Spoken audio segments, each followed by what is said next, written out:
Aujourd'hui, j'espère que vous aimez la couture puisqu'on va parler de la fameuse déesse du tissage, aussi connue comme le 4e officier de la division 0 ou encore sous le nom de Général Divin du Nord. Si vous n'avez toujours pas compris, je fais évidemment référence à Senjumaru Shutara, l'illustre Shinigami inventrice du Shiakusho qui grâce à l'anime a enfin pu montrer le vrai visage de la division 0, ainsi que toute l'étendue de sa puissance faramineuse. En effet, ce personnage qui n'apparaît que durant l'arc final représente à l'instar de ses collègues l'un des passages les plus décriés du manga, dans lequel la division 0 se fait rétamer par la garde de Yua sans effort, et surtout sans avoir pu montrer quoi que ce soit. De ce fait, les membres de cette division étaient en général peu appréciés par les fans, mais ça a beaucoup changé ces derniers mois, grâce aux derniers épisodes de l'anime qui changent complètement la donne et qui nous proposent un affrontement bien plus abouti, même s'il faut prendre en compte que celui-ci n'est toujours pas fini, et que quoi qu'il arrive, la division 0 finira sûrement par être battue rapidement au début de la partie 3. Mais bon, ça c'est autre chose, et au moins cette fois ils font honneur à leur réputation, donc je pense que Shutara a largement mérité sa vidéo et on va s'intéresser ici à son histoire, ses pouvoirs et son rôle durant le combat face au Quincy.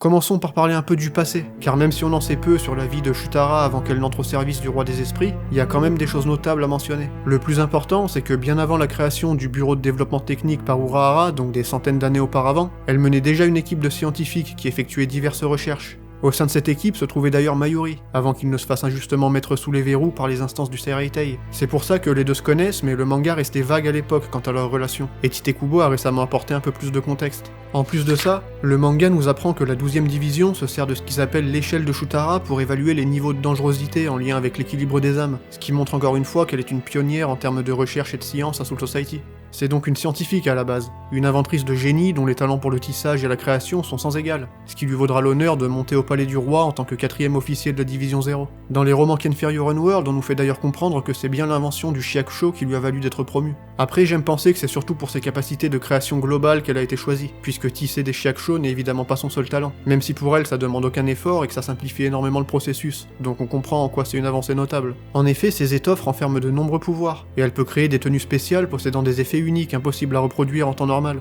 C'est par exemple le cas des tenues qu'elle crée pour Ichigo, Rukia, Renji et Byakuya, afin de leur permettre de redescendre au Seireitei depuis le palais du roi. Normalement, c'est impossible à faire même pour le plus puissant des Shinigami, car lors de la descente, le corps est soumis à une friction intense. Mais grâce à la résistance hors du commun apportée par ces vêtements, ça devient possible. Et c'est pas étonnant, puisque leur composition est la même que celle de l'Oken, ou la clé du roi, ce fameux artefact tant désiré par Aizen. Vous le savez, en réalité cet Oken représente le corps et les os des membres de la division 0 eux-mêmes, qui possèdent de nombreuses facultés spéciales grâce à leur lien avec le roi des esprits. C'est donc en se servant des os et des cheveux de ses camarades que Shutara parvient à tisser cet attirail défensif hors norme. Quoi qu'il en soit, les premières apparitions de Shutara dans le manga nous dépeignent un personnage calme et mystérieux qui aime taquiner ses interlocuteurs à sa manière, et dont le design particulièrement stylé me rappelle beaucoup les geishas, ces femmes qui dédient leur vie à la pratique des arts traditionnels japonais. Pour moi, c'est le meilleur design de la division 0 de loin, et son apparence dégage une aura occulte mais aussi très majestueuse, qui donne tout de suite envie d'en savoir plus sur elle, surtout quand on prend en compte son lien avec le meilleur personnage de Bleach. Et c'est après avoir aidé nos héros durant leur entraînement que surviendra son grand moment dans le scénario, alors qu'elle a la charge de stopper le Vandenreich, dont la troupe ultime menée par Yua menace de s'attaquer au roi des esprits. Une menace très rarement connue dans l'histoire de Soul Society en réalité, car rares sont ceux disposant à la fois de l'ambition et de la puissance nécessaire pour tenter un tel méfait. Souvenez-vous, malgré un plan ultra sophistiqué et des centaines d'années de manigance, Aizen n'est même pas parvenu à fouler le sol du Ryokyu, et ce malgré la puissance incommensurable dont il disposait à la fois par lui-même et grâce au Hogyoku. On peut aussi parler du holo antique Ikomiki Domoe, qui lors de sa tentative s'est heurté au duo Ichibe et Oetsu qui ont rapidement mis fin à la désolation millénaire causée par ce monstre, qu'on retrouvera plus tard dans les romans. Mais les Quincy, descendants directs du roi des esprits en personne, seront les premiers à réussir leur coup d'une certaine manière, puisque Yua parviendra carrément à absorber le roi, ce qui fera de lui une entité grotesque et débordant de puissance. Car oui, en effet, la division 0 va faillir à sa mission, et ses officiers, réputés comme étant les Shinigami les plus balèzes qui existent, se feront finalement rouster off-screen, en ne dévoilant presque rien de leur puissance. L'anime avait donc la très lourde tâche de rectifier le tir, et comme je le disais dans ma review, il s'en est très bien sorti en nous faisant bien comprendre pourquoi la division 0 est unique. Cette fois, chacun de ses membres est mis en avant dans des combats en un contre un, et la star du show, c'est bel et bien Shutara qui a carrément l'occasion de nous faire voir son Bankai. Et on peut le dire, il est dangereux, tout comme les capacités de son Zanpakuto en général, parce que même s'il en a pas l'air, c'est une arme redoutable et extrêmement polyvalente, sur laquelle on a eu droit à quelques précisions à l'occasion des expos Bleach de ce début d'année. Connu sous le nom de Shigarami, ou enchevêtrement d'aiguilles en français, ce Zanpakuto possède des pouvoirs de création uniques permettant à son utilisatrice de générer et contrôler une infinité de fils composés de particules spirituelles, grâce auxquelles elle est en mesure de tisser toutes sortes de choses. Elle peut par exemple recréer les vêtements de son adversaire en un instant pour qu'il se retrouve lacéré de l'intérieur sans même s'en apercevoir, comme on a pu le constater face au Sternritter Nyanzol, qu'elle a pu tuer sans aucun problème malgré ses facultés défensives hors normes. Elle est aussi capable de créer des parapluies pour se protéger et renvoyer les attaques adverses, des pantins à son effigie ou même un faux palais du roi pour berner ses assaillants, ce qui lui a permis à elle seule de ralentir la progression des Quincy et faire gagner un temps précieux à ses collègues. Elle a même les moyens de soigner de graves blessures quasi instantanément comme on l'a vu avec Oetsu, en créant une sorte de matière similaire à du coton qui reconstruit les tissus endommagés. Et tous ces pouvoirs me font un peu penser au Bankai de Kisuke d'une certaine manière, qui peut être utilisé de plusieurs façons différentes. Enfin, tant qu'il s'agit pas d'entraîner Renji, parce qu'il faut pas déconner non plus. Shutara est donc une combattante faisant preuve d'une dextérité inouïe et qui dispose d'un éventail de techniques virtuellement illimité. Et là on parle même pas de sa forme parfaite si j'ose dire. Avant d'en arriver là, un truc sympa à noter, c'est que le nom de Shutara Senjumaru représente parfaitement le personnage et ses pouvoirs, puisque Senjumaru signifie 1000 mains, en référence bien sûr à ses bras mécaniques qui décuplent la vitesse à laquelle elle peut utiliser Shigarami. Et les 1000 mains, c'est aussi une référence très célèbre au Japon, qu'on peut relier à de nombreux concepts religieux comme la déesse de la compassion Kanon par exemple, qui est souvent représentée sous la forme d'une femme aux 1000 bras qui voit tout et qui agit sur tout, une caractéristique qui n'est pas sans rappeler la division 0 et le roi des esprits. Pour ce qui est de Shutara, le nom est composé de 3 kanji distincts et si on les prend un par un, le premier évoque le fait de réparer, d'entretenir ou encore d'altérer, voire modifier quelque chose. Le second évoque simplement la multiplicité, l'abondance, la profusion ou des concepts comme ça, sûrement en référence au fait que son pouvoir consiste en la création d'une infinité de fils de reishi. Et enfin le dernier peut représenter des choses comme la soie, le tissu ou même les pansements, ce qui rentre clairement dans le thème encore une fois. Mais en plus de ça, on peut aussi selon moi voir des liens entre Shutara et les divinités Amaterasu et Tsukuyomi, connus respectivement comme la déesse du soleil et le dieu de la lune dans la mythologie japonaise. Déjà les ornements qu'elle porte dans les cheveux semblent représenter un soleil et un croissant de lune, ce qui je pense n'est pas dû au hasard. Ensuite, la beauté de Shutara est un trait qu'elle partage avec la déesse Amaterasu, considérée comme la plus belle des divinités japonaises, et qu'on représente généralement sous les traits d'une belle jeune femme aux longs cheveux noirs ornés d'une coiffe dorée, tout comme la déesse du tissage. Mais en plus de ça, Amaterasu et Tsukuyomi descendent d'Izanagi et d'Izanami, qui dans la mythologie japonaise sont les divinités ayant créé le Japon, à une époque où le monde était dans une situation de chaos perpétuel.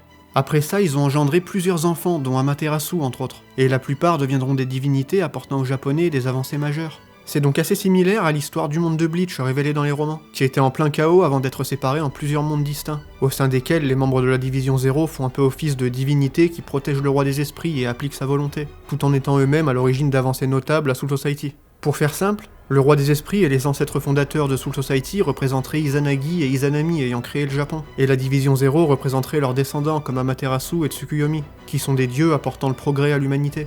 Et justement pour en finir avec ça, il se trouve que la déesse Amaterasu est connue notamment pour avoir introduit l'art du tissage ainsi que les vers à soie au Japon, qui sont des insectes qu'on élève pour produire de la soie. Donc vous voyez, c'est pas des conneries, et Kubo s'est très probablement inspiré en partie d'Amaterasu en créant le personnage de Shutara, qui n'est pas juste un perso bien dessiné au pif.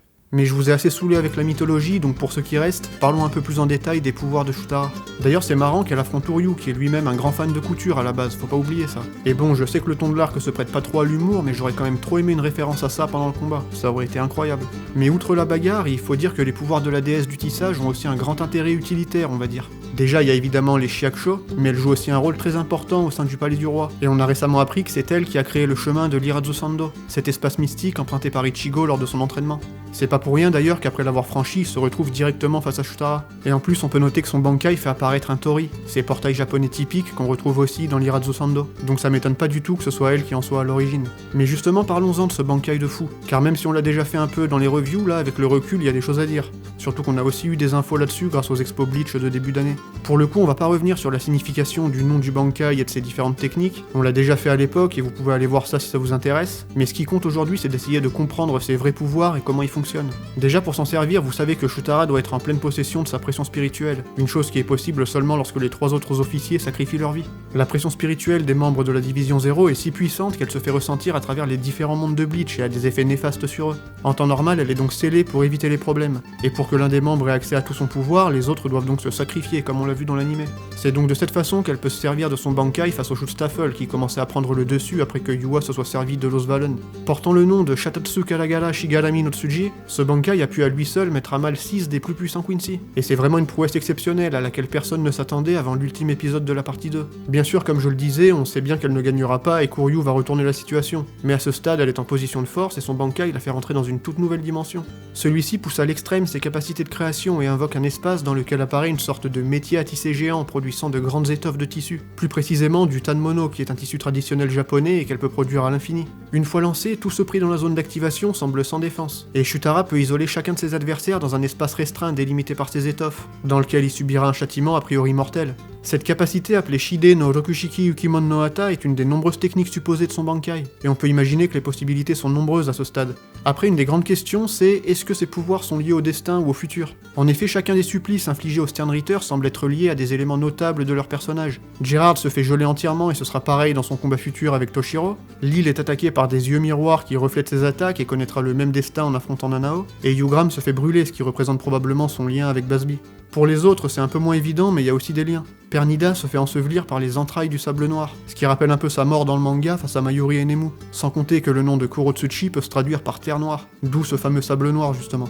En ce qui concerne Ishida, on semble être sur une référence à Losvalen, un peu comme s'il le subissait via le Bankai de Shutara, et forcément c'est aussi quelque chose qui est lié de très près au personnage. Sauf que les dernières infos sur son Bankai ne mentionnent pas du tout le destin ou quoi que ce soit du genre. Il est décrit comme pouvant créer une infinité de tanmono que Shutara peut manipuler à sa guise, mais aucun lien n'est fait avec le destin. Pour faire simple, elle aurait pu attaquer les Quincy de plein de manières différentes, et c'est visiblement pas une caractéristique du Bankai que de vaincre ses adversaires avec un pouvoir lié à leur mort ou à leur vie en général. Par contre, en tant que référence, c'était extrêmement stylé, et voir ce Bankai à l'œuvre, c'est un truc dont on se rappellera encore longtemps. Cet espace oppressant rempli d'étoffes représente à merveille le personnage de Shutara, et à l'intérieur, elle semble intouchable, d'autant plus qu'elle peut se téléporter entre les différents tanmono dans lesquels les Quincy sont enfermés. Cependant, on le sait tous, ça ne suffira pas. Et grâce au teaser de la partie 3, on voit Kuryu va réussir à se tirer d'affaire. La question c'est comment? Et à mon avis, il y a deux possibilités. La première, c'est que ce soit son Shrift qui entre en jeu et qu'il l'active pour retourner la situation, ce qui semble largement plausible quand on connaît son pouvoir. Dans le manga, il ne le dévoile que bien plus tard, mais là je pense que ça peut être un bon moment pour clairement le dévoiler, surtout qu'on ne le voit que très peu à l'œuvre dans le manga, donc ça compenserait un peu. Et en plus, il a déjà été teasé dans les derniers épisodes. La deuxième possibilité, c'est que Kuryu ne soit tout simplement pas affecté par le Bankai de la déesse du tissage, étant donné qu'il semble être victime de Losvalen durant son supplice. Et Losvalen, il y est pas sensible, c'est justement sa particularité en tant que Quincy. Donc peut-être que c'est ça qui va jouer, mais ça me semble un peu bizarre comme idée, je sais pas ce que vous en pensez. En tout cas, si derrière il parvient à tuer une Shutara affaiblie, ce serait une manière de gagner la confiance de ses coéquipiers bien plus intéressante que dans le manga, dans lequel c'est évident qu'il tente de sauver Ichigo et les autres en les faisant tomber du palais du roi. Après bon, c'est surtout Gerard qui reconnaît sa valeur à ce moment-là, mais si tuer un membre de la Division 0, ça rendrait sa trahison bien plus crédible quoi qu'il arrive. Enfin bon, on verra bien ce qui arrive, mais pour ce qui est du manga, en tout cas, après ces événements, c'est plus ou moins fin de tournage pour Shutara, puisque la Division 0 finit décimée par les Quincy, et ses officiers ne seront ramenés à la vie qu'après la fin des combats. Ça aussi c'est un peu dommage d'ailleurs, car je l'avais déjà dit, mais j'aurais bien vu un team-up entre les capitaines du Gotei et la Division 0 pour les derniers combats, en particulier Shutara avec Mayuri Enemu. Après, s'ils pouvaient tous revenir à la vie en un éclair comme Ichibe quand on prononce son nom, ce serait un peu trop abusé, donc faut pas déconner non plus. Et si on veut les voir à l'œuvre à nouveau, faudra attendre un éventuel arc en fer, mais le monde n'est pas encore prêt pour ça. En tout cas, d'ici là, c'est tout ce que j'ai en stock aujourd'hui et j'espère que vous aurez apprécié cette vidéo. Si c'est le cas et si vous voulez soutenir la passion de Bleach, je vous invite comme toujours à claquer vos Bankai sur le bouton like pour aider à booster son référencement, et aussi à me donner vos avis en commentaire sur le personnage de Shutara. Mais en attendant la suite, moi c'est là-dessus que je vous dis vive Bleach, et à la prochaine tout simplement.